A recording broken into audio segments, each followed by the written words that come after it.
What's up, bookworms, and welcome to episode 150 of the Cantina Book Club podcast, where readers can find interviews with authors of all genres. I'm Megan, self-proclaimed Cantina Queen, here to bring you insights from the authors themselves. Each week features a Cantina conversation with an author, sometimes a returning guest, and sometimes it's someone new. So please be sure to hit that subscribe button so that you never miss out on an episode, and feel free to browse through existing episodes so that you can catch a previous interview about a book that you've finished. Today's episode features a chat with Hilary Davidson talking about her book, Every Lie I Told. That book is available now. Such a fun conversation with Hilary. The book I really enjoyed. It's exploring the life of a real life fixer, like basically PR for the elite, for the untouchable population. And she finds herself in a predicament where she might have to do some lying for someone that she cares about to keep them out of trouble. And it was really cool to hear about her research and learning about real life fixers. Some spoilers might pop up in these conversations, but the episode is more enjoyable if you've read the book anyway. So if you don't know why I am exchanging my thoughts with Hilary about a particular character that may have been really that may have not turned out quite like we thought they would be, then hit pause, add this episode to your playlist, and pick up a copy of Every Lie I Told. The interview will be here when you're ready. Just a heads up that I often use adult language to express my feelings towards the authors and their work, whether the characters need to get their shit together or I'm saying what the fuck to them for making me feel things. Just please be mindful around listening ears and to your comfort level. Books coming out this week, August 4th, we have Clean Slate by Brianna Labuskis. And I have not read that one yet, but it's next on my reading list because she's going to be a future guest on the show. And The Castle in the Glen by Reese Bowen, who is also, her interviews coming up soon this month as well. Castle in the Glen is great for those of you who enjoy kind of like crime fiction, historical fiction. It's a story within a story. It was really interesting. And without further ado, get ready, grab your favorite drink. Here is Hilary Davidson. So today we've got Hilary Davidson. We're talking about her book, Every Lie I Told. That book is available now.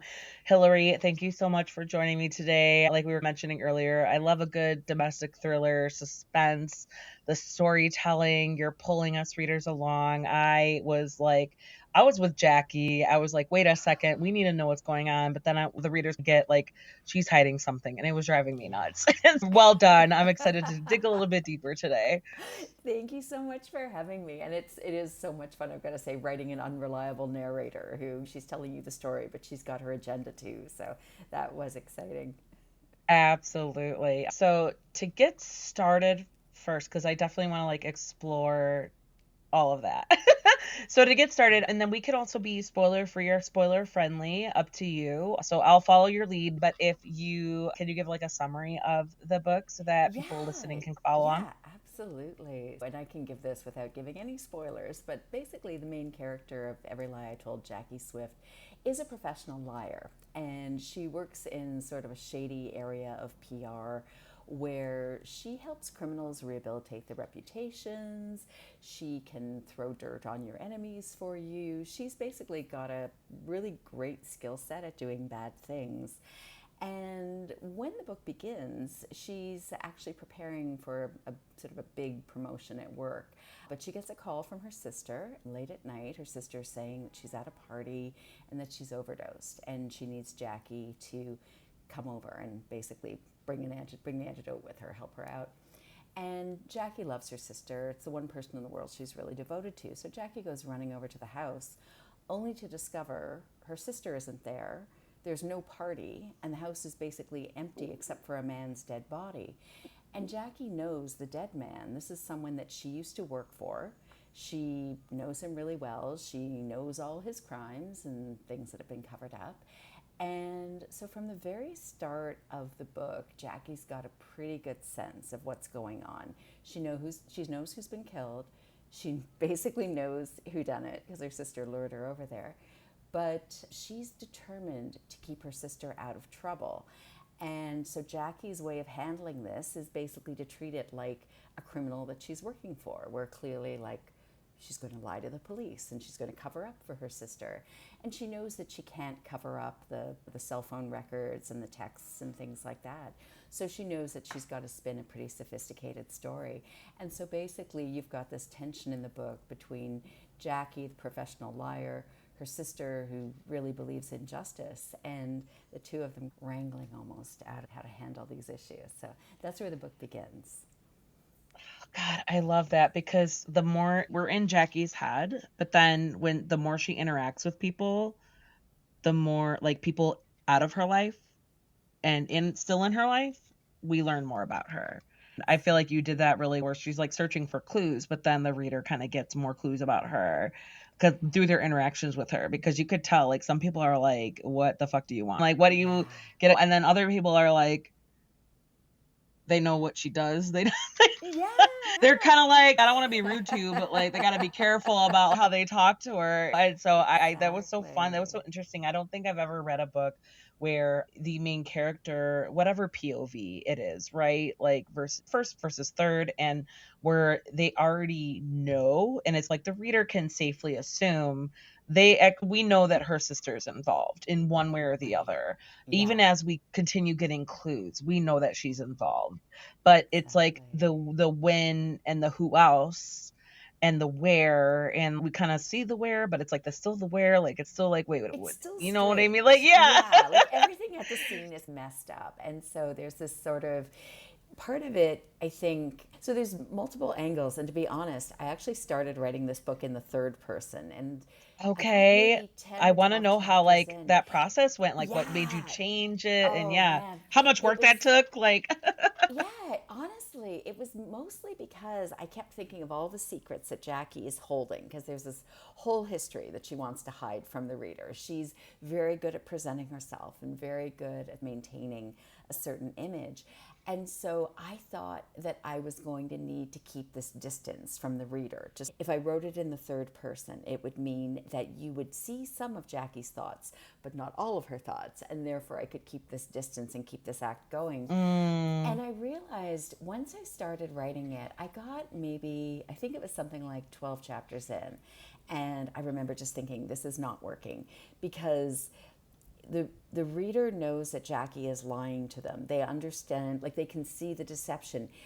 And I realized if I went into her head and showed you what she really believes and show how she operates, it would almost be easier to make that ride with her and to see even the awful things that she does. Because, quite frankly, if you're covering up your sister's crime, you basically have to have another suspect that you're throwing you're at the already also police, kind of right? comfortable with having to do that. Yeah, like you're throwing somebody else under the bus, maybe multiple people under the bus. Like there's this really big morality gap with Jackie where she's very efficient and she's very smart, but she uses her smarts to do bad things and get paid for it. And in this case, okay, she's not getting paid. She loves her sister. She's doing this for free, but it's like this is her mindset, and she will just sacrifice And the almost stakes are a anybody little bit else. harder. It's like it's not just a Yeah, job. It's like I don't want my exactly. sister Yeah, to yeah. Like she pay doesn't the, want her to suffer suffer the the consequences. consequences. But Yeah. then part of what got very intimate about that was that because you're inside Jackie's head, you also see the lies that Jackie tells herself. And so Jackie loves her sister. She wants to help her, but she can't really admit to herself that her sister has a drug problem. She puts this Yeah. away like, She like dances oh, around it, and she keeps like, yeah, "Oh, bad she was friends. It's the bad friends. yeah, Yeah, she was not like that. Like yeah, she wouldn't do exactly. that." No, like these bad And friends lead her astray, and it's always like it's on someone else. And Jackie can't take that hard look and make that leap. It's like she's lying to herself just as much as she lies to other people because there are things that she just doesn't want to face. it's like, I don't know, part of that is pretty, we can relate, right? Where it's like we have trouble, like a lot of readers I feel like would understand that to a certain extent. Like, Yeah, would I lie for my loved one to stay out of trouble? Depends on who it is, right? If I was really put on the spot, I think I'd find a way to dance around it. But I don't know if I would like go to the extent that Jackie was, but I feel like she was just desperate. She's got the skill set too. And she knows like almost Exactly. she knows everybody involved or potentially involved. She Yeah, knows yeah. everybody who she has to question, and it's so messy. Yeah, this It's is her that's where world. like This even is, just like the PR for the rich, the PR for like the elite who are like maybe too big to fail, it's yeah, that can get juicy and messy at the same yeah, time. And it's yeah. like so I also want to like dig into a little segue into it. What was your research like? Because I imagine you had to like kind of get in the zone, get in the vibe, learn some details that maybe you weren't privy to, that weren't just like in your brain. You know what I mean? So I'm like, anything Absolutely. that you were like, you got caught on, you were fascinated to learn stuff like that. Yeah, yeah. So honestly, all of this started burning in my brain a few years ago. I was reading it's just a newspaper article, but the idea was following one company in particular. The idea was like the dark side of PR, and it was this one company that they were just so good at covering up for rich people. They basically cover Mm, up scandals. So if someone even were arrested and charged with a crime but not actually convicted, they could bury that. Like, unless there was actually a conviction in court, they could bury almost anything. And this went into, it was like a tech piece. And so it was focusing more on the tech side of it. And there were just these oh, wild and you brought things that like, in too to the yeah, but story. You like were like, at the let's leverage time, this. yeah, Yeah. exactly. Like at the time, you could do these crazy things. Like it was really easy to get university email addresses. And so all someone had to do to make information go up in Google rankings was to tie something to a university, like just even via an email address, because that automatically Wow. moved rankings up. It's a little different. Like, things have evolved since then. But at the Yeah, time, I sure. remember thinking, like, this is like, number one, this is amazing. This is like wizardry, just watching modern wizardry happen. Like a little secret, like little Yeah, intel. Yeah. but also, like, what kind of person would do this? And that was like the very beginning of the genesis of Jackie. But it made me take a really deep dive into PR, and that sort of went like two big places. One was this sort of, I'll call it like disaster management for wealthy clients, where if anyone's ever watched Scandal, for instance, that great show from about, I don't know, a decade ago, 15 years ago, it was about a political fixer. And these fixers exist in different worlds. They're in just business and entertainment. There are all Had of to be these a fly people on the that are, wall. yeah, covering up scandals. And sometimes you see their fingerprints, though, because there'll be something like, a big moment was like the Johnny Depp Amber Heard trial, where people suddenly became aware of bot armies and swarming online, and humans not necessarily leading this process, but like someone behind the scenes pulling the strings. So Yeah. there've been some moments like that where the public sometimes says, like, wait, there is something going on here, like I can see the curtain moving. The other direction it took me in, though, I went a little further back, because I was like, how did this start? And that led me down a really amazing research rabbit hole, which was, I learned that Sigmund Freud had a nephew named Edward Bernays. And this man was the father of modern propaganda. He used Sigmund Freud's psychological techniques, basically, initially for good purposes. He worked for the US government during the First World War. But then after the war, he worked for private companies, and it was all about Mm. how to manipulate the public into believing things. If you've ever seen those old timey ads of like a doctor at his desk in a white coat smoking a cigarette and saying, Chesterfields are best for my lungs, that's the work of Edward Bernays. This is That's literally, this guy did wild. like 'Cause so many influencer people like that, like, campaigns and kinda, like, stuff. just trickled down, right? Yeah, Like, yeah. All this stuff we think now, like, oh, things are different because of social media, but it's always just the medium that changes. This idea of using trusted influencers to send your message. People it's don't like like the being, volume and it's like the yeah, trends, and it's just like you're really just like adapting to the times, but almost like the exactly, basic foundation is still like you're trying to control the narrative and you're trying to exactly. influence public opinion and you're just yeah. And Yeah, it's so messed up. Like yeah, it is. It is. And it made me, and honestly, though, writing this book made me a more suspicious person, because I'm like, okay, repetition is a big one, using yeah. trusted influencers, like all these things that go on now. And so when you start to see these things, when you start to feel like, hey, there's a whole lot of influencers that are giving the same message right now. I wonder why that is. I Right. wonder who's Like paying them to do that. You see these fingerprints, like behind the scenes working. Like, that's not organic. Yeah, exactly. And it's so hard because I've been working in marketing like my since I graduated college, and I've the beauty of it, it's like you can kind of like move along and apply marketing to like almost anything else. But yeah, that's the challenge of it. It's like, how are we gonna get ahead? And it's like, what narrative can we shape and how can we like dominate? And especially now where it's like the average web user like attention span, I feel like it's 15 seconds, less I than. And it's so crazy. Like if you don't catch them in 5 seconds, you're gonna just get Yeah, like you've spazzed. got this And really narrow little window to do it, but it, and at the same time, like it's still, it's almost like it raises the level of outrageousness and the things that people have to do to grab attention. yeah. So we So go into this it's like there's almost spiral. like a level of distrust there too, at least for me Yeah. personally. Oh, We have to like compete with, oh, is it AI or is it yeah. AI or are they just saying controversial things just to get clicks or views? And are they really like just to start a conversation to get their name out there versus are you really trying to like add value? Right, No, like it's exactly. People yeah, just and get that's more outrageous. Yeah, I think that exactly, was to get like attention. fascinating with Jack, how you had everything in Jackie's point of view, especially because we kind of see her mind working, like where she's like putting her job at the like she's treating basically her sister as her client. She's like, we gotta refocus.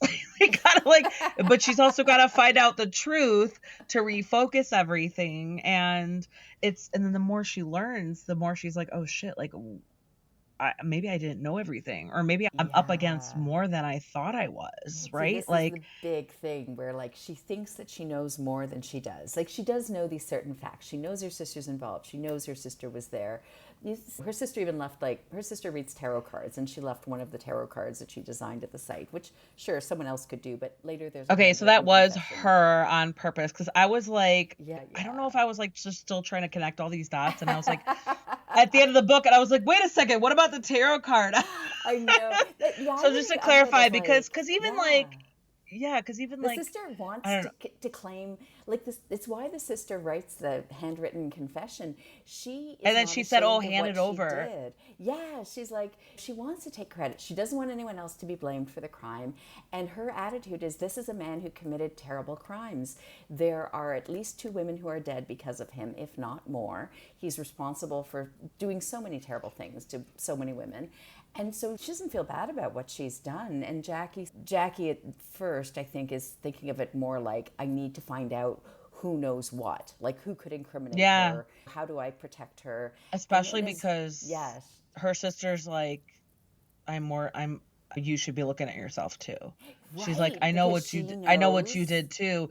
And then that's when the exactly. readers are like, wait, what? Jackie? Like, Yeah, yeah.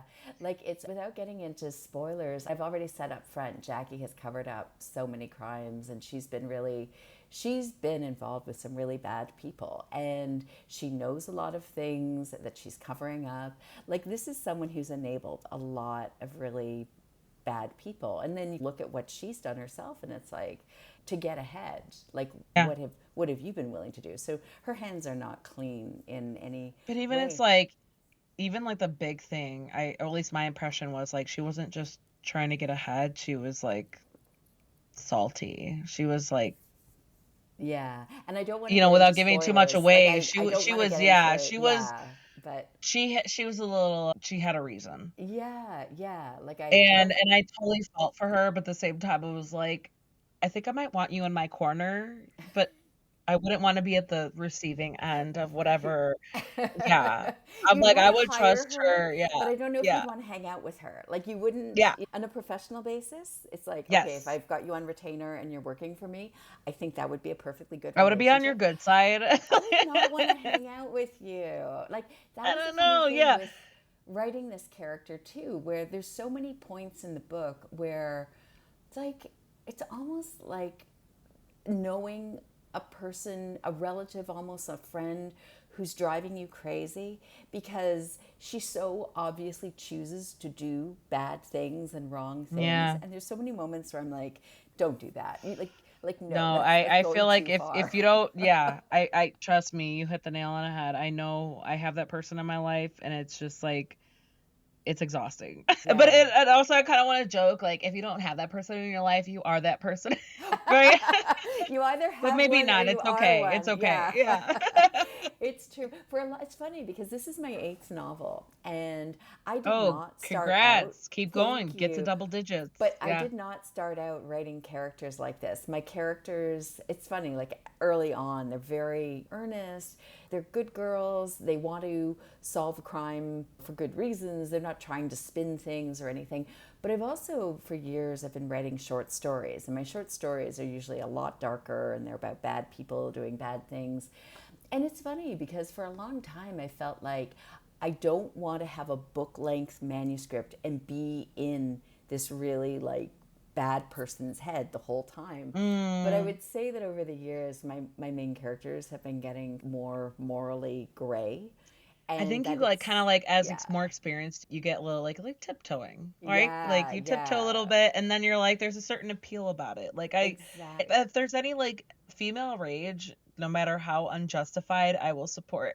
Yeah, yeah. It's That's just like funny you even like mentioned that things because get that was messy and like, I'm like, "Oh, come yeah. on." Like, yeah. My the book that I wrote before this, Her Last Breath, actually had the female protagonist is prone to violence. She has a bad temper. She grew up in in an abusive home, and that comes out in her personality. And it was Mm. exciting to write about female rage because it feels like we aren't often we don't give female characters a lot of leeway, and we don't give I women in feel our like the world lives. needs to be grateful that we can regulate our Yeah, emotions. exactly. But like we aren't supposed to acknowledge it. And with Jackie, Right. I wanted it to be more under the surface. Like this is a woman who feels so much rage. She's angry, stuff from childhood. Her poor background, her parents died early, growing up with a relative who was not a good influence. There was all this stuff in her background, and she comes to New York to work in journalism, and she finds she's not welcome. She's from a poor background, didn't go to equestrian camp and Like she didn't have private the school with connections these and other. network. So there's this And then she rage. learned the only way that they had that was other people, her colleagues have that network is because they were affluent, like they Yeah, were in the same exactly. circles. Yeah. And it fuels this anger in her and it becomes her justification. So, a large part of the Jackie story, and I think in a way, what ends up making her feel somewhat relatable is that she's an outsider looking into this world and she's enraged by what rich people can do and what they can get away with and all the privileges. And it doesn't matter how hard someone like her works, she'll never be part of that. But it's her rage that's propelled her to into this area. It's made her successful, but Yeah. it's really been like what's powered this sort of rise on the one hand, but this moral decline in And another. that's like I see like we see her battle with it because she's like she had like such a complicated feeling and relationship with the victim Yeah, with because Eric. Yeah, exactly. yeah,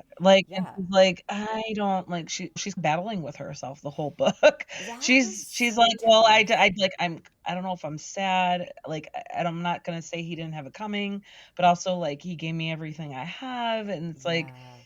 I Yeah. there's such a war going on there, and you definitely illustrated that, like, really well, I like, really especially with a first person POV, like, I'm so where I feel glad. like as a reader, I was like, "Oh, yeah, like, damn, this is messy, Jackie, what are you gonna do?" Like, oh, yeah. Yeah, yeah. It was one of the toughest things to write in the book because I wanted, Jackie doesn't want to be honest about it. Eric, the dead man, he was her mentor. And even Yeah. though he was awful to a lot of other women and he would throw these parties and I to bet be, she you would, know, to like, be clear. justify it. Yeah, it's Like, like she'd be like, "They made their they choices." made their Like, they choices. but then when we learn more about her, we realize, like, why she has that mindset, Exactly, and it's exactly. so You get messed where she's up. coming from. It's so Yeah. messed up, like, why she doesn't have any sympathy for these women who are like, "You made this choice." Exactly, And then because we that's how learn Jackie looks at why. it. Like, hey, Yeah. nobody abducted you and brought you here. Everybody, to be clear, it's not just there are no underage girls. These are all college educated women, lots of whom have money.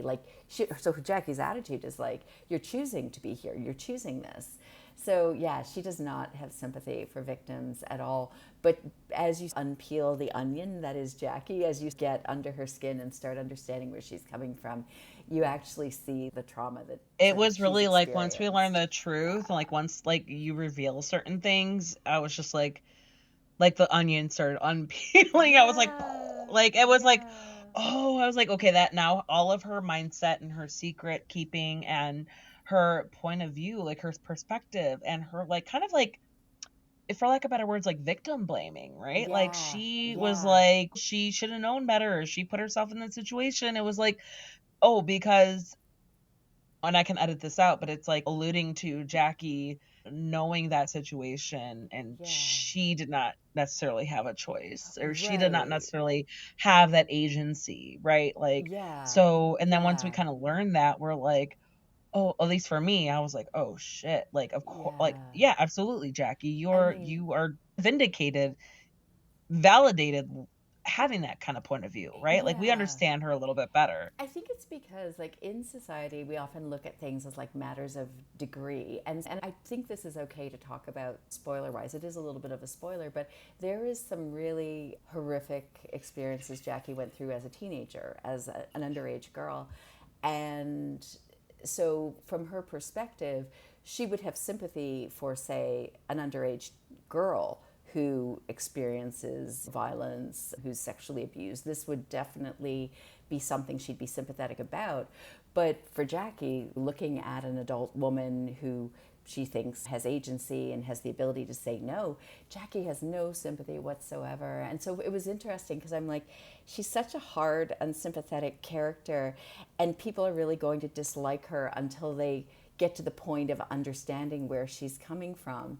And it's not a fair perspective, but I think all of us, just like a character, people root their opinions and experiences they've had, their own experiences or people that they Or it's like the love. feeling, right? They're gonna always Yeah, remember how they felt in the moment. exactly, Like, yeah. exactly. You never get away from that. And so it's like, by the end of the book, you really understand Jackie. Even though she's done her best to keep the reader at a distance, these things end up slipping through. All of the stuff that I she's think, done her best to yeah. hide. Yeah.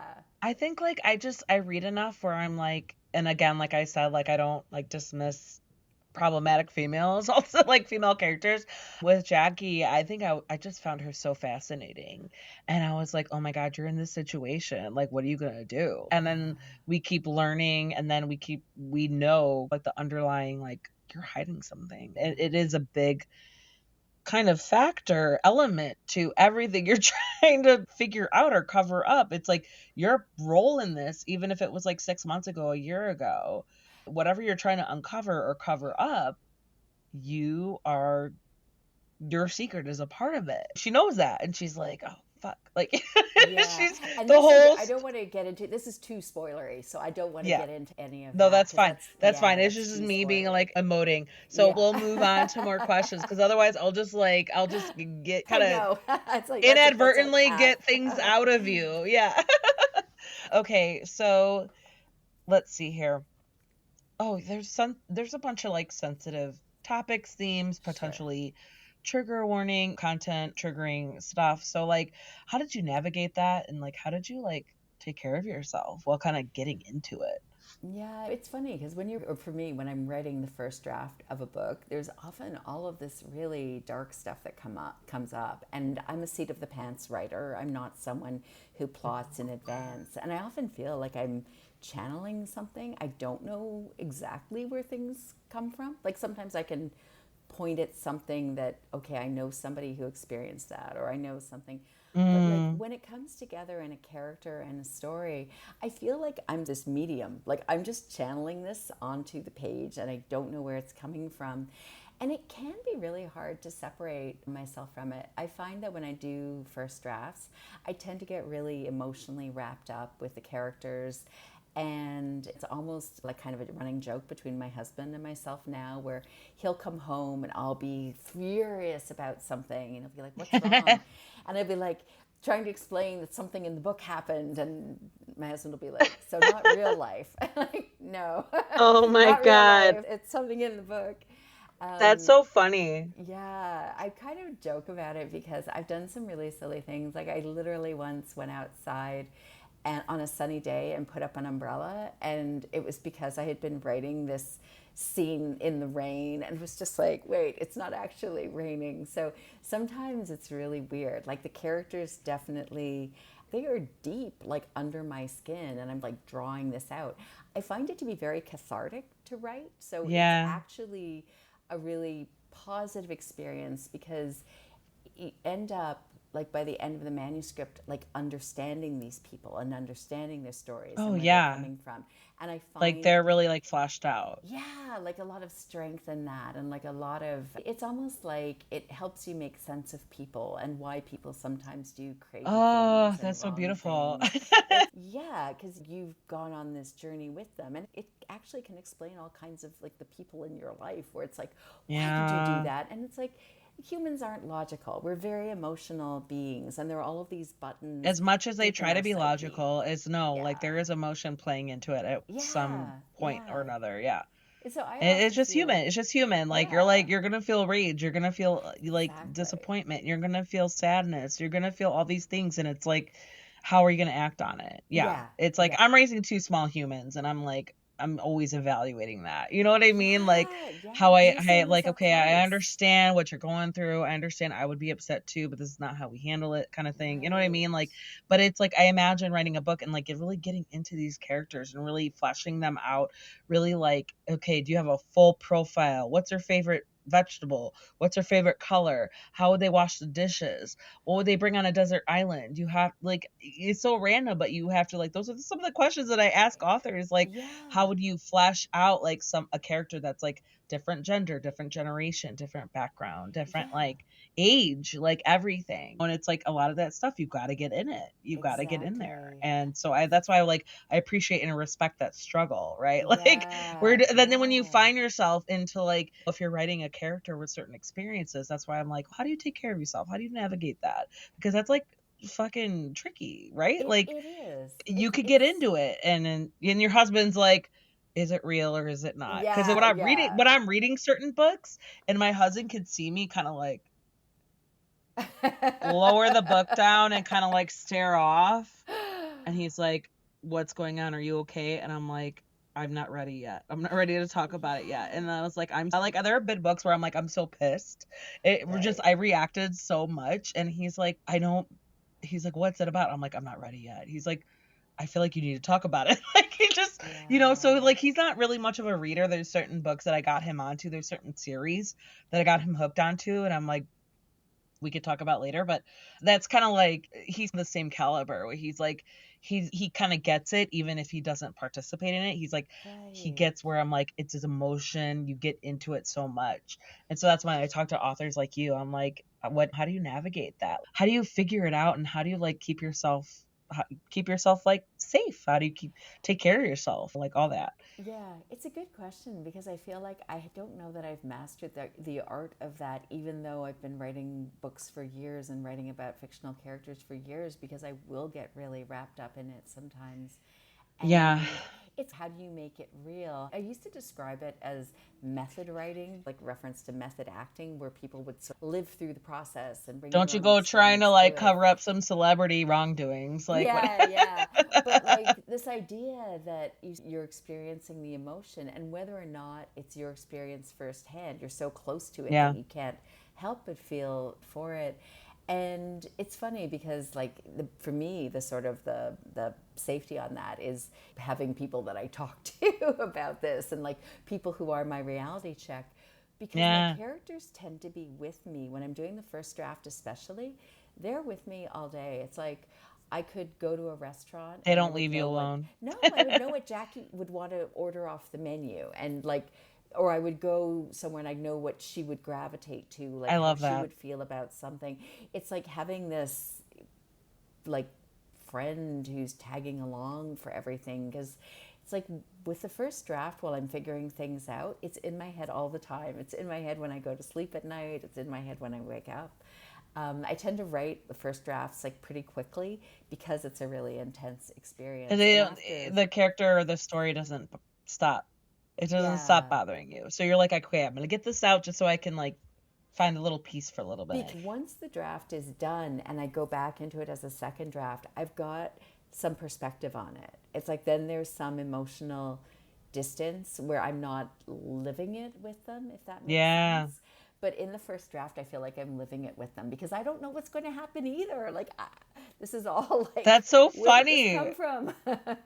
That's so funny. You're just like, Jackie, tell me what's up. Like, or Jackie and Yeah, Maddie. yeah. Like Maddie you're was his leading this. sister, I right? remember years ago seeing Val McDermid speak, and she was talking. Someone asked her about her characters, and she's like, "My characters do exactly whatever I tell them to do." And I feel like my characters are like bad children that I can't Yeah, control you're like, that must because, be nice. Like, yeah, yeah. I'm like, I'm not controlling them. Like they're leading me along. It's not the other way around. Oh, that's so funny. I love that. I'm gonna get into like more like maybe fun-ish questions, Sure. even though like there's so much to explore. So let's see here. I'm gonna throw this at you. What were the most challenging parts to write? What were the most enjoyable parts to write? Oh, wow. I think the most challenging parts were dredging up Jackie's background. And so, definitely her relationship with the murder victim, Eric. There's a lot of that in flashback. And Jackie's kind of embarrassed by it because this guy has a bad reputation. And even though he was the first person to hire her in PR and the first person to ever give her a chance, and he helped her out in a lot of ways over the years, she still feels like, ugh, like everyone knows this guy is a bad guy, and I don't want this guilt by association. Especially with So, like whatever experience she's looking for. It's like they know yeah. who she worked for. They know her. Exactly. Yeah. And Yeah. that's the irony. Like people respect this guy professionally. He's known as the dark wizard of this sort of like dark area of public relations. And so people have respected him professionally while also knowing like, oh, this guy was involved in a lot of creepy shit. Yeah. So there's this weird balance there because it's why Jackie gets hired. Like you see her interact with her current boss, this woman named Harlow, who she wants to glom on to Eric's connections and his former clients, and it's all like use that And Jackie's connection. like, yo, you're climbing up a dead tree. Like you don't, Yeah, yeah. It's like, oh man. It's like, I know that ship has sailed and I know that he spiraled downwards and everything was basically lost and broken. But also, how do I keep my current boss like going? How can I make this Yeah, even she's a working good that situation for me? balance. Yeah, like I want a promotion. So give me this promotion. I'll bring his clients on board. And, And that so like just makes me think of like so there was like what is it like the God, I forget the nickname that you had Death for him, but Magnet. I was about to Kevin. say, you asked me the most fun thing to write. Death Magnet.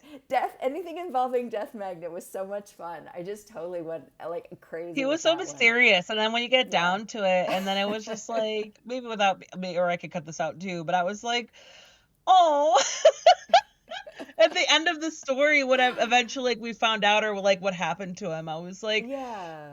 like, oh wait, like I know. Sympathy even for Death Magnet. It's wild. yeah. Yeah. It was so much fun to write him because I just took this idea of imagine this really privileged man, like grew up in enormous wealth and his parents died and he and his sister basically inherited everything.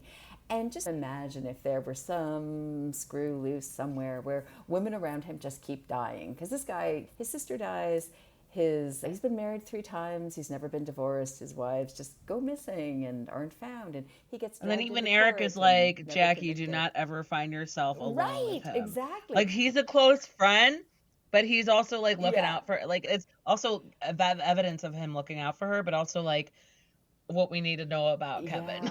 Yeah, yeah. Like, And like Death Magnet's real name is Kevin Durna, and he's so weird though because on the one hand he cares so much about manners and like saying the right thing and pulling out the lady's chair, and he's got this sort of like really old timey idea of what manners should be like, and it's so weird to get into the messed up programming in his head. So any scene involving that character was just like probably the most I fun I've imagine had he in the was book. fun. Yeah.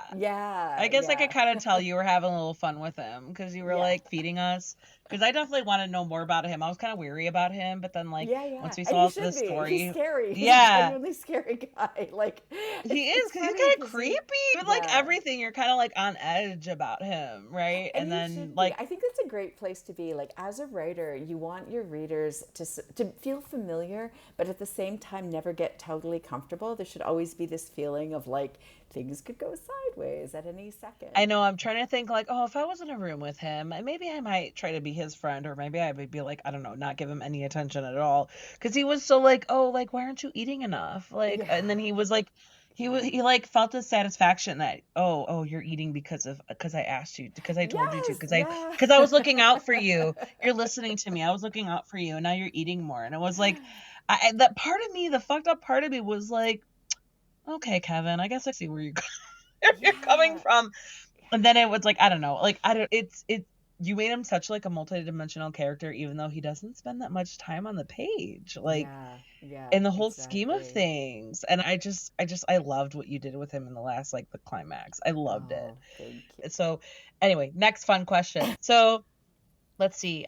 Thinking about all the characters in Every Lie I Told, which character would you go to if you needed to plan a party? Oh, Which is like, that that's an is like a toxic interesting question. one. Yeah. If I wanted to plan a party, is this person paying for the party or am I paying for the party? Whatever. This is just, I, who I would you was go going to to say, planning the you know, party? the one who I know would plan a great party is Vivi Adder, who is a monster. She is one of the meanest, cruelest characters at the book. But she was someone who Jackie worked for as well, and Jackie knows is just this miserable monster. But you actually go to a party at the end of the book that's in Vivi's honor, but it's a party that Vivi was very much involved in planning. And everything is like to the nth degree. It's all champagne and caviar and like the Top shelf. fanciest thing you Yeah. could possibly have. So yeah, if Vivi's footing the bill, I would definitely say go to one of her parties. I wouldn't invite her as a guest to a party. Like I love I'd that. be Perfect. Yes, convinced she'd absolutely. be poisoning everybody there or something. She is a really bad person, but she's been a mentor to Jackie in a way too, maybe sometimes in what not to do. But Jackie's worked for her and certainly learned a lot about keeping up a front and keeping up surface appearances from And Vivi. that's the thing, like, she knows her. Yeah, Even if as a competition or as someone who she needs to like know about, it's she knows her. And that's like, exactly. yeah. Yeah. Okay, I can edit this out also, but like, why did Vivi have the deck, Maddie's deck of tarot cards? Oh, I don't think that's too spoilery. A genius at hitting people where it hurts. And Maddie is easy to hire for her tarot card readings if you have the money. She does this very kind of high end business. People who work on Wall Street, people with lots of money. She actually did do, Vivi hired her to do at least one reading. And that's, the cards are sold through Maddie's site. So it's really like, And so anybody she could have just made a gotten them, choice but she to did this to bother trigger. Jackie, just Yeah, imply that there was a closer relationship between them. That was that bitch. really, yeah.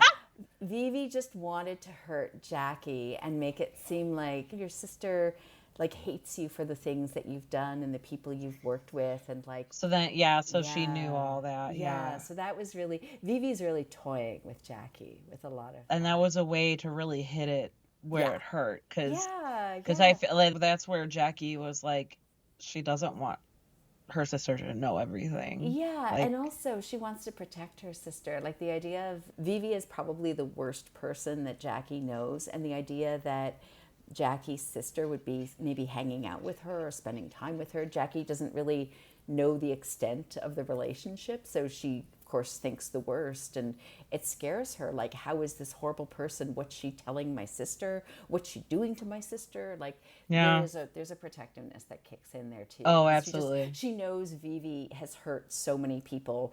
Jackie's And been she's there like, oh for my her. God, why does she know my sister? Yeah. She's been paid off like to keep these secrets. Like she knows some of the stuff, the really bad shit that Vivi's done. And so it's like she's just thinking like, what could she have done to my sister? Like, And then that and then she scares like her. loses it, and then she gets kicked out. It's like, girl, you're not gonna know your answer. You're not gonna learn your answers if you can't like play it cool under the most. I get it. Like, I get it. I would have flipped the fuck out if I would have like looking for my sister who possibly is being searched with a warrant for murder, and then the worst person you know is Yeah. taunting you. I get it. Yeah. I would have been Yeah. like a bitch, but it's like, oh, if you want to know things, but then that's how you played it, where you're like, oh, she loses Yeah. her shit, and now you don't get your answers. Like, Yeah. yeah, Yeah. I know. It's like Jackie um, plays it very cool, but there's a limit, right? Yeah. yeah, absolutely. Where she just like snaps, and it was like, I don't know. I guess I savor those moments because it's like, girl, like lose your Well, it's also shit. her This real is face that comes out. Like this is where it's like, yeah. oh, you actually get this moment then where like when Jackie loses it, you know that mask off, like this is very real for her. She's not fronting. And Like even Vivi is she's, kind of like shocked, but then yeah, she's like, I love that like flash of being terrified. yeah, Like, yeah, yes, you deserve to be fucking scared for your life. yeah, yeah. And it's just like, I love it. Okay, following that same, considering all the characters in your book, who would you go to if you needed a prep for a first date? Oh, that's a sweet question. That would probably be somebody like Zora, who is, I think, the one and only happily married. Like Zora and Derek are a couple in the book. Are they happily Jackie's friends married with though? them. What's that? Are they happily married Well, though? Like, that could be a question. I would say, is Derek happily married? I would say Zora's he's such a happy, but sweetheart. yeah, He's just like so he's very innocent, sweet and he's got and questions. then Meanwhile, Zora but even Zora's like, really happy with him. It's like yeah, and even it's keeping like it's some not even secrets from him, like but malicious. She's just like yeah, yeah. I know. she's I'd just say like she that had a noble cause, she's right? the Yeah. only person in the book, though, who's got any kind of good relationship. So I feel like I would never ask Jackie for relationship advice, or Maddie, or any Well, of it's these also other like, oh, hype characters. me up, like tell me, don't say this, don't be weird. How do I look in this outfit? Like, Yeah, yeah. you I feel know, like yeah. Zora would be your girl because she would tell it to you straight. And even though it's not like there were no issues in her relationship, because she's got some secrets going on that she's keeping from her husband, but they're not about having a boyfriend. None of this is like a relationship crisis, even though I think as her husband starts figuring out there are secrets, he gets worried. I know. It's kind of like once we kind of like get those little snippets of him, we're like, oh, I like, know, he's the sweetest. He is just such yeah. a sweet, And like, even thoughtful like even guy. through Jackie's point of view, she's like, Zora like hit the jackpot with him. Like he's gorgeous and he's understanding and he's like fun and he can just like shoot the shit Yeah, with her. When her yeah, best friend isn't there, he could shoot the shit with her best friend, right? Like yeah. I think that's like that's just yeah, like we all deserve a Kevin, like or no, not Kevin, but A Derek. yeah, You want a Derek. Derek Yeah, in we your all life. He's a deserve really good him, guy. right? Like, or Yeah. I think like any girl who's like for her best friend's husband, that's what they want, right? Yeah, Like, exactly. Like Jackie can just to really be able talk to. to him, and they actually one of the things in the background. It's like Jackie goes looking for Zora a couple times, and Zora's not at home, and she ends up having these conversations with Derek that, in a way, maybe help her a bit more because Derek doesn't know much of what's No, going no, on, he's but he like, gives like yeah, a good it's so outside beautiful, it's so perspective. funny, Maybe yeah. Derek's the one that actually you should be giving the advice prepping for the date because I'd be like, he's hey, so I'm going on a sweet and first date, Derek. honest, and yeah, he'd be I supportive. love that. Yeah, absolutely. He'd be like, no, you look great, and just don't talk about this. Like, I Yeah. don't know. Like, he would be so better. I could see him doing that. Yeah, I love it. Finally, okay, what character would you go to if you had to hide a body? Oh my goodness.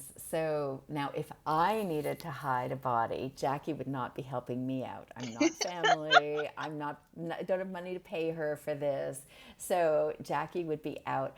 I would say her sister, Maddie. And the reason I say that is because Maddie is the opposite of Jackie. Maddie believes overall that people are good. She believes in justice.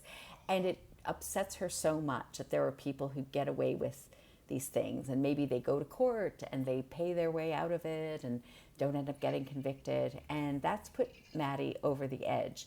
So if you were, say, justified, like the person that, the body you needed to hide, this is a bad person who's done a lot of terrible things to people, they've committed crimes, this is not just like, hey, I ran over a body. No, if this were a bad person, you would absolutely be able to convince Maddie to help you with that body, and she would keep her mouth shut. Yeah, She would actually I take the guess. fall for you. Like she would, Oh she's, God, right? yeah, Like I yeah, guess like along the lines of like I would want her in my corner. yeah, Not sure if I want to be connected to her 24/7. Like I don't like there's certain characters where it's like I understand and I appreciate them. I don't know if I'd be friends with them, but the very least I would want them to be on my side, yeah, right? Like yeah. yeah, Yeah, and yeah. like you do such a good job of like creating multi-dimensional characters and complicated characters because I feel like that's part of the juiciness of a good psychological thriller is where like what are their motivations? What happened? Why did they do this? But it's like there's a little bit more layers to that, I feel it's right? just like Like think of yeah. humans that you know. Think of all the humans in your life. Everybody's complicated. The best people that you know, there's still like these kind of like veins of anger and like I know. frustration and rage. And think of the worst people that you know. There's weirdly sweet characteristic they might have. It's annoying. Like, humans are really complicated characters, They and are. we often just look at people as good or bad instead of acknowledging like everybody's And that's what I a think gray about, like, area. okay, like if you see somebody as good or bad, if you see someone as good, no matter what, when they do something, how do you react to that? Like, are you just gonna see them like, oh, they're good, it's okay? Or are you gonna Yeah. be like questioning them, And I right? think that's Like, what we do. It's like we're like, that's a good person. So even if they did something bad, they're still a good person. If someone bad does a good thing, it's like they're a bad person. They're probably only doing that to impress someone. They're not really doing something right, good. like Like we kind of our like justify it. preconceived ideas, yeah, like that's how we. It's not about the individual action, it's about the lenses we're already wearing and the biases that we already have. And Yeah. that kind of colors everything. And again, like humans, we like to think we can be objective when we are just wildly biased. We like to think that we have, Yeah. memories that we can hold on to, and we do, but our memory is flawed. Like, we're just not reliable narrators. It was what I realized when I was writing the No. book. It's like, how can I write this unreliable narrator? And it really led me to see how unreliable humans are about Oh, like you how we reflect on see our yourself lives and and you're like like, your yeah. memory. So many times, like I was just visiting my family when I was up in Toronto to do a book event, but that's where I'm from. And there was something I was talking to my mom about, and just we remember it in like completely different ways. And it's not an age thing. Like, I wasn't a little kid at the time, but it was just details that she remembers that I completely forgot about, and things that I focused on that she was just not aware of. And you're like, that's a totally different It experience based on the is. perspective. Yeah. It could be like, oh, like memory, age, but it also could be like your growth, like mother Yeah. daughter, right? Like, because Yeah. I'm like there are things that my mom remembers, but I don't. But it like made a profound like momentum in my life where you know what I mean? It's just like, oh, I don't remember like kicking that off. Like I don't remember saying a Yeah. certain thing and that something happened. It's like, and now I'm like, because I'm a mom of two elementary age boys, I'm like, oh, I gotta pay attention to like how I communicate things. And like I do Right. my best for the most part, but also like they're boys and it's the Wild West half the time. Like I don't Yeah. so because part of Yeah. all the like just can you guys just settle the fuck down? And then but also it's like when they get upset or when they fight with each other, I'm like, okay, why did you do that? Why did you do that? Apologize or change your behavior. Like it's like you gotta Yeah. like evaluate, but it's like it gives you perspective. Yeah, Absolutely. Like you exactly. look at your parents where you're like when you're a mom, a parent, Yeah. and then it's kind of like you level up and then you realize, oh, my parents. I kind of get it. Exactly. Like I suddenly kind you of have, get it. because suddenly you're in those shoes and you're like, oh, wow, I did not realize Yeah. this about this position. Like, I was only looking at it through little kid eyes, and now I'm on the other side of it. And it's a whole other dynamic. Yeah. Like, Oh, yeah.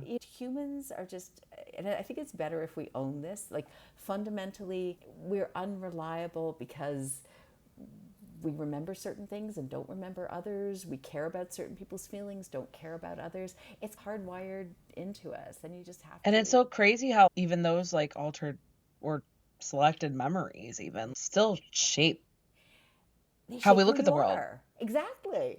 That's the thing. Like, it might be flawed. Like, there's great studies about this with police forensics where you could have 10 Yeah. different people describe a getaway car, and they'll be disagreeing on the color of the getaway car. And that's what you'd say is a hard fact, right? It's That's not so like, fascinating, right? Like, is, yeah. yeah, like it's either blue or it's red. It can't be both. It's not some. And Yeah. it's really weird how people be really sure about what they saw, and it's just like, oh, Yeah. half of them Oh, will I be know. wrong.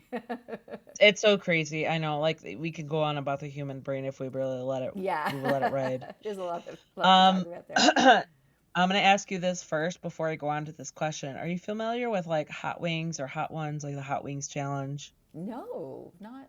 I mean, I've Okay. seen like Well, Saturday it's Night Live skit, I think, based on it, well, but I've never so actually it's seen like the real thing. there's a YouTube series where it's like Hot Ones by Sean Evans and he interviews celebrities, but he has like a 10 sauces, 10 hot sauces, 1 to 10, rising up the Scoville scale of like how hot it is. Okay. So the 1 is the least hot, the 10 is like you're not having a good time and you want to end, like you want to get rid of this sensation. Okay. And so sometimes I ask like which of your characters, how would they last? Where would they go? Who would make it the Oh, farthest? wow. So if you want to, but I don't want to say like anybody in your book. So I would say Jackie and Madeline, Eric. Oh my God, who was her boyfriend? Nick. Yeah, Who was it? the boyfriend that cheated on Jackie, that one, or her current No, boyfriend. Jackie's current. Yeah, That's Nick. Nick. Because the other one was Aaron, right? Yeah, Or something yeah, the like one that. Yeah, who yeah. the So ex I was like, who, yeah. yeah. So there's like, so you could take. Hold on. Okay, Jackie, Madison, Nick, and then maybe Liam and one of the cops. One of the cops. Ooh, The cops that she felt like, okay, so like if you're going through that, how would they fare in a hot wings challenge? in a hot Who would make wings it the challenge. furthest? Who would make it like where would they make it each? I'd Like give it how far would they to, get? yeah, I gotta be honest. I'd give this to Liam. I would say Liam would be able to go the furthest in the Hot Wings challenge. So, just for context, for anybody listening, Liam is the brother of a friend, a former friend of Jackie's. He has done hard time in prison. He's a really cool guy in some ways and scary in others. He was hot. He's hot. I think, even though He's no Jackie's afraid of, nonsense. yeah, Jackie's nervous about interacting with him in all Yeah. honesty for very good reasons because of some lies that she has told in the past. But part of it, you see this guy with his dog, and he is just one of the sweetest humans out there. But he has an edge for sure. And I would say, like, if you were looking for who would win that challenge, it would He'd make probably it to be 10. him. Yeah, I think Eric would actually fare pretty well in that too, but probably mostly because he's just like crazy and would like be up for anything, and bringing him back from the dead to do this challenge. But yeah, he was always up for like any kind of crazy thing and hung out with crazy people. And I have this Hunter S. Thompson kind of idea of how he lived his life. So I feel like He he was would just like, be, let's go. yeah. So Jackie, as you probably noticed, has, and this is like one of those sort of sub rosa things in the book, where she's got an eating disorder that no one really talks about except for Death Magnet, Because ironically. it's through her point of view, so we don't really Yeah, pick yeah. up on it until we see the repetition of like, Yeah, and this is one of the yeah. things like you really could let slide through a lot of the book until, It's not explicitly stated, but through her actions, if you know, you yeah, know. and then she Yeah. ends up in a scene where she does end up in a hospital, and there's some injury that she suffered, but in the hospital it's also like you're malnourished, and like this is why. So I feel like Jackie would not do well in any kind of food related challenge. I feel like she would just somehow like try something and spill it on herself and like have to leave the room so she wouldn't be forced to eat She'll kind any of like hot manipulate wings. it to be like, I'm Yeah, like she'd done. Like, manipulate yeah. it to her advantage. And Maddie's probably Or somewhere. she'd just be like, no, I'm done at one. Like, I'm done at the Yeah, first sauce. yeah. Like Yeah. I no, like oh no, I can't take anymore. Even though she Yeah. could, it would still be like, yeah, not doing that. So I feel like that's kind of the spectrum. Maddie would probably be. She would give it a genuine try, and I feel like she'd be midway up the scale. She'd probably like tap out. I Before think. she's like, she's having a really hard time and Yeah, she's like, like I'm she doesn't out. have anything to prove. She would just be honest about it, and she'd just be like, "I'm Exactly. not feeling this," and Yeah. Because that's what I so think I like to ask. Because, like, especially you didn't like really focus on food in your book, but I think it's really fun to like know more about the character. Are they competitive? Are they stubborn? Are they like challenge? They want to challenge themselves, so they rise to the occasion. But it's so fun because it's like, oh, for me reading the book, it's like, oh yeah, Maddie would play with it, and then she'd yeah. be like, no, I'm good. But then yeah, like Elaine or God, who was it? The Eric and Nick, they would be like Oh challenge. yeah. They'd be like trying to prove something, maybe. I'd Like say yeah, definitely the guys in the book tend to be much more competitive. Like Nick would have something to prove. Eric would definitely have something to prove. There would be yeah, like, yeah, there would be definitely, because sometimes you see some of these characters together and in a kind of conflict, and they're trying to one up each other, and it's like, oh, okay, there definitely right. be that competitive kind of thing coming out with those characters.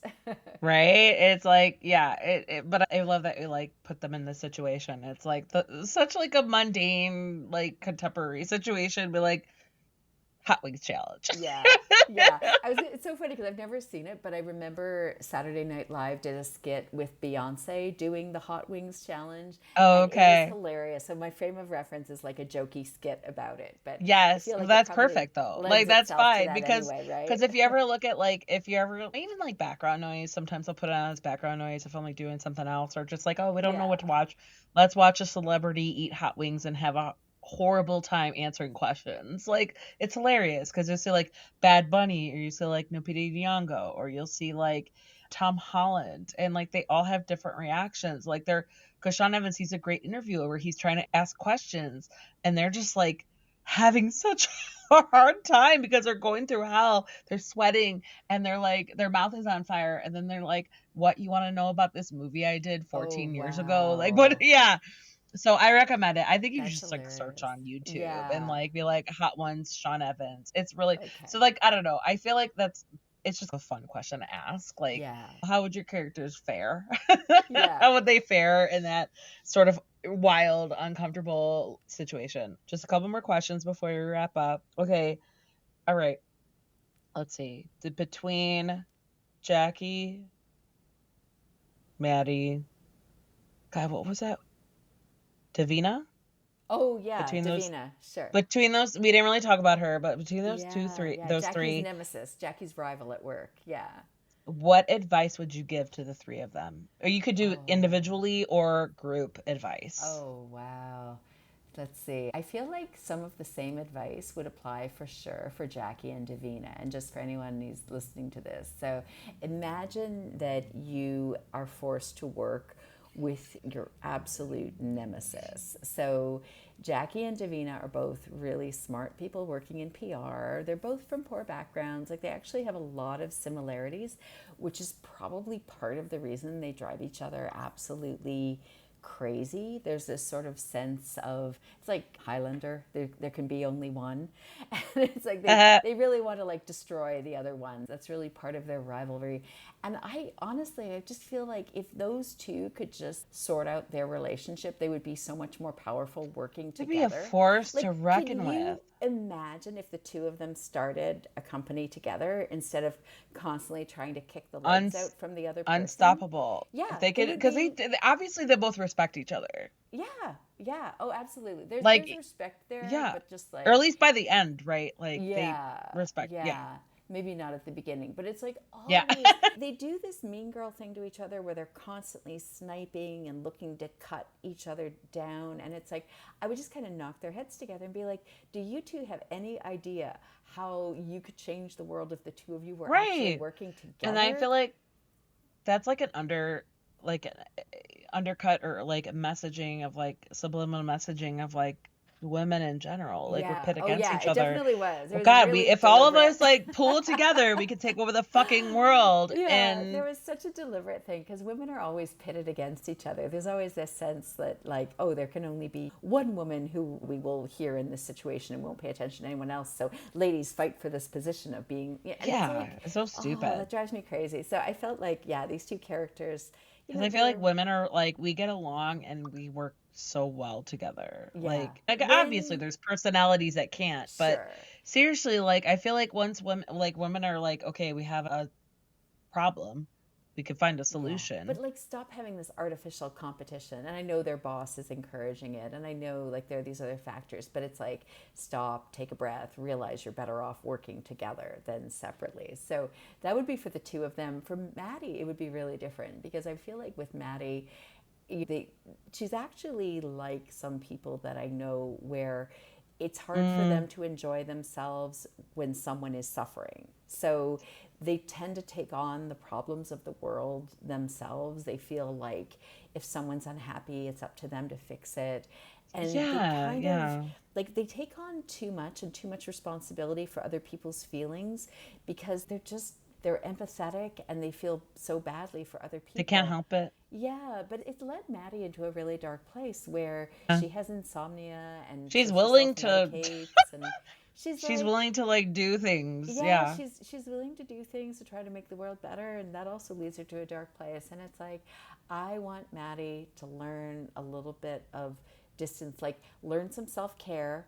Got to take care of yourself, girl. You can't take care of Distance other yourself. people It's if not you're all up to not. you. Yeah, and it's like you actually need. It's funny because like your sister Jackie is really good at being selfish, and we don't want you to be that selfish, but we do want you to stop like always empathizing with people to the point where you erase yourself, because that's another thing that women are so often encouraged to do. It's like other people's emotions are more important than yours, and to carry this burden and help other people feel better. And it's like Maddie's really internalized that. Yeah. And She needs to put it's herself first. she does.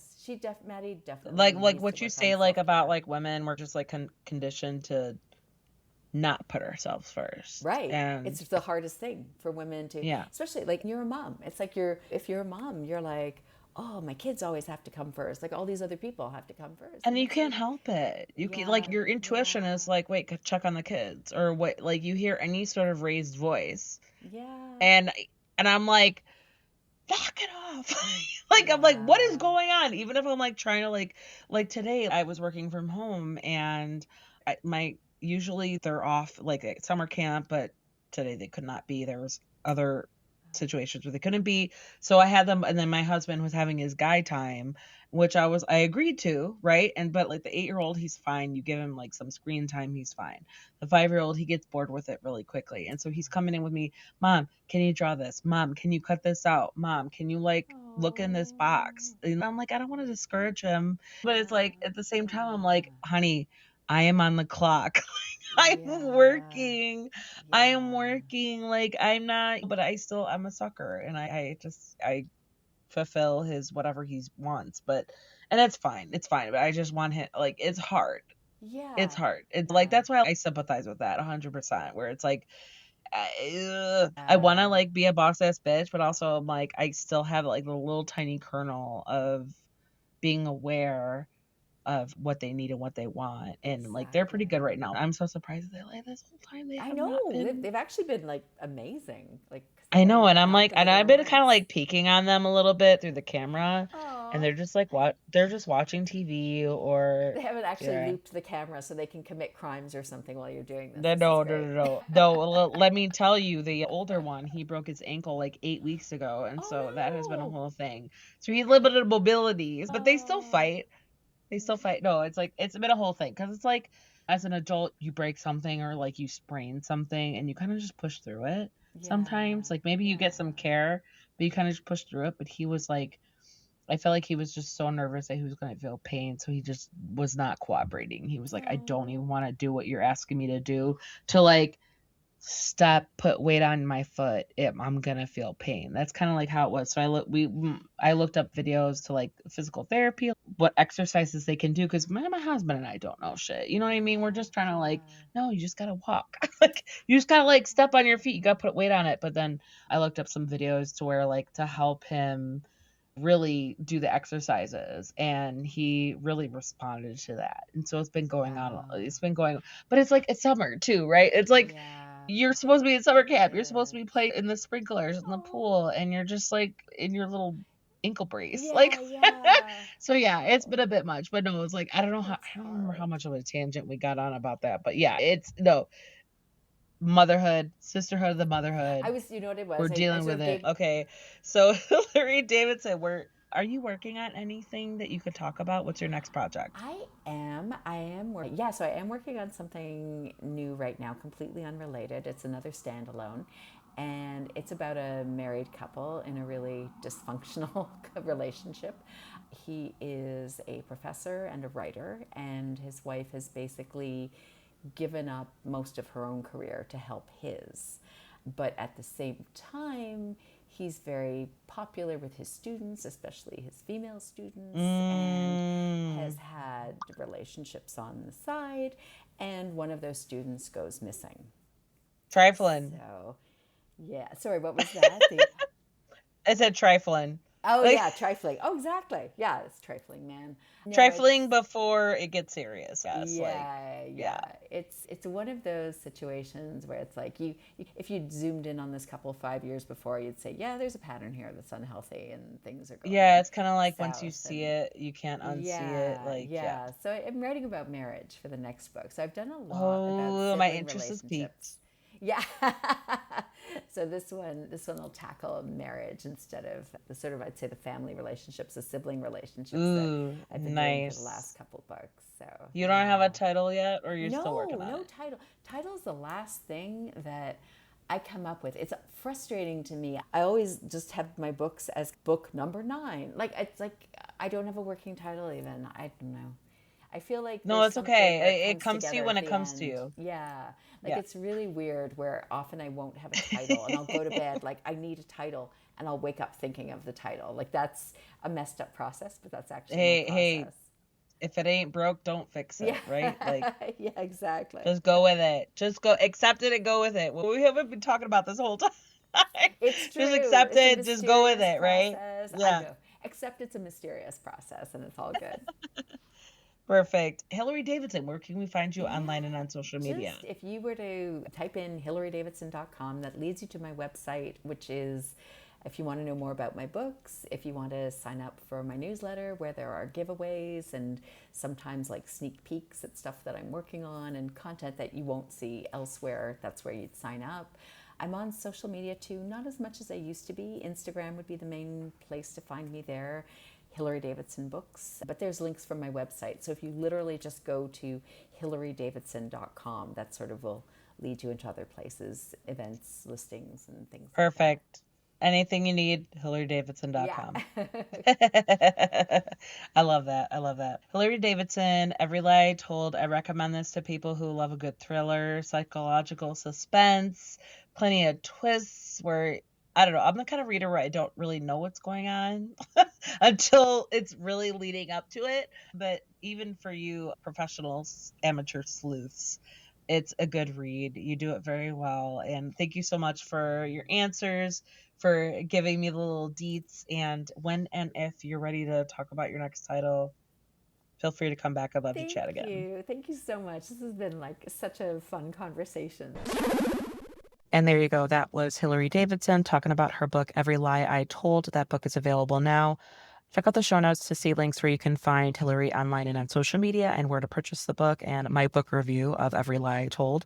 In the show notes, you'll also see where to find Cantina Book Club on your favorite social media book communities such as Bookstagram, Book Talk, BookTube, Threads, Facebook, and more. And I would love and appreciate it if you could hit that follow and subscribe button so that you never miss out on book reviews or author interviews.